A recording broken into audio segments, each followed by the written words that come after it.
What if the man who once tried to kill you turned out to be the very person who made you the greatest ruler of your time?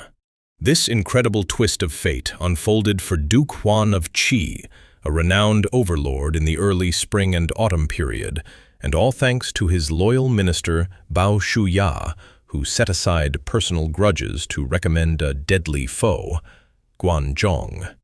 In the early spring and autumn period, the state of Qi, with its capital in Linzi, now Zibo, in Shandong province, was a powerful vassal state. Duke Huan reigned from 685 BC to 643 BC and became the overlord of the various vassal states just 7 years after ascending the throne. His success owed everything to Guan Zhong, also known as Guan Jingjong, courtesy name Zhong, a man with extraordinary talent for governing a state. After Duke Huan appointed him as the prime minister, Qi grew stronger by the day. Yet Guan Zhong had once been Duke Huan's bitter enemy. How did this transformation happen? The credit undoubtedly goes to Bao Shuya.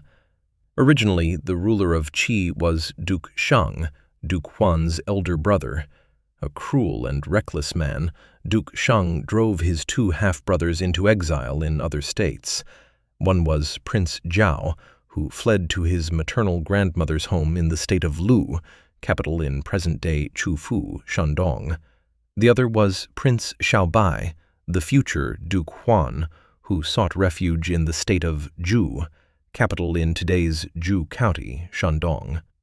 Guan Zhong served as Prince Jiao's tutor, while Bao Shuya was Prince Xiaobai's mentor. Guan Zhong and Bao Shuya had been close friends since childhood. Before they became the tutors of the 2 princes, they had gone into business together. Bao Shuya invested more capital, while Guan Zhong, coming from a poor family, contributed little. When the business made a profit, Guan Zhong took a larger share. Their employees were outraged, but Bao Shuya said, "Guan Zhong is in great need of money to support his family. I'm happy to let him have more." They also fought side by side in battles. In charge, Guan Zhong would follow behind Bao Shuya, and in retreat he would run ahead.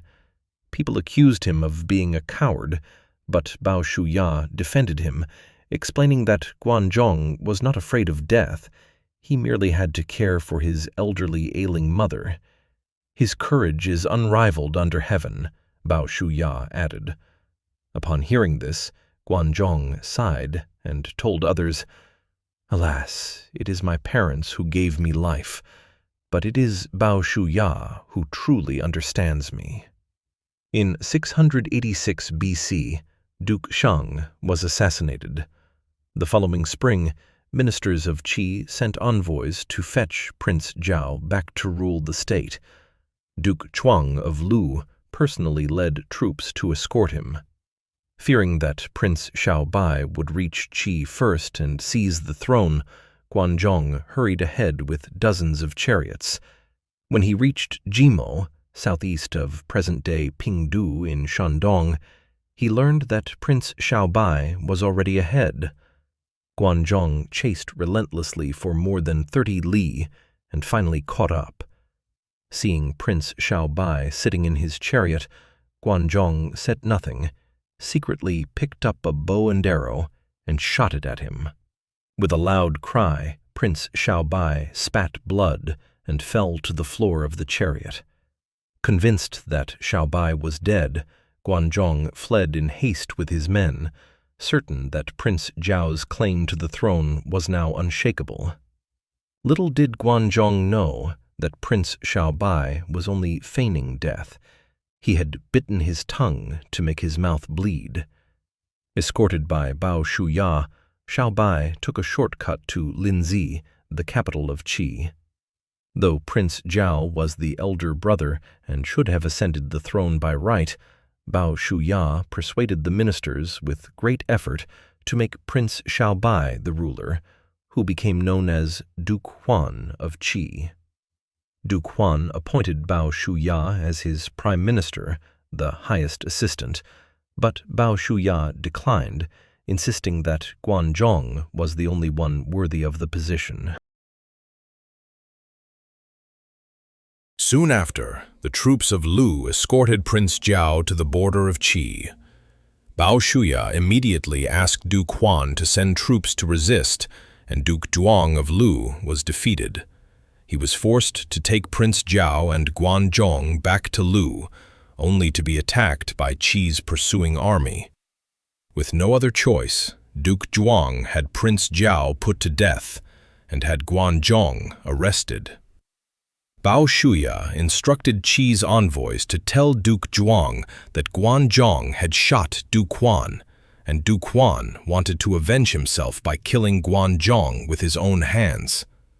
Believing this, Duke Zhong had Guan Zhong put in a prisoner cart and sent back to Qi. Guan Zhong knew full well that he owed his life to Bao Shuya's clever plan. Bao Shuya had long intended to recommend Guan Zhong to assist Duke Huan in governing Qi, and had feared that Lu would execute Guan Zhong first. As soon as Guan Zhong returned to Qi, Bao Shuya personally went to the outskirts of the city to welcome him. Bao Shuya then strongly recommended Guan Zhong to Duke Huan. "He shot an arrow at me and tried to kill me," Duke Huan said. "How can you ask me to employ him?" Bao Shuya replied, "At that time, he was Prince Jiao's tutor, and it was only natural for him to risk his life for his lord. Guan Zhong's abilities are 10 times greater than mine. If your highness employs him, he will surely achieve great things for you." Moved by Bao Shuya's words, Duke Huan immediately appointed Guan Zhong as the prime minister, with Bao Shuya serving as his deputy instead. As prime minister, Guan Zhong unleashed his political genius and carried out sweeping reforms, which rapidly strengthened Qi's national power. 7 years later, Duke Huan became the overlord of all the vassal states, and soon the first great overlord of the spring and autumn period. He even honored Guan Zhong as Uncle Zhong. Bao Shuya, who always put the interests of Qi first and was willing to serve under Guan Zhong, left a lasting legacy in history as a paragon of selflessness and loyalty.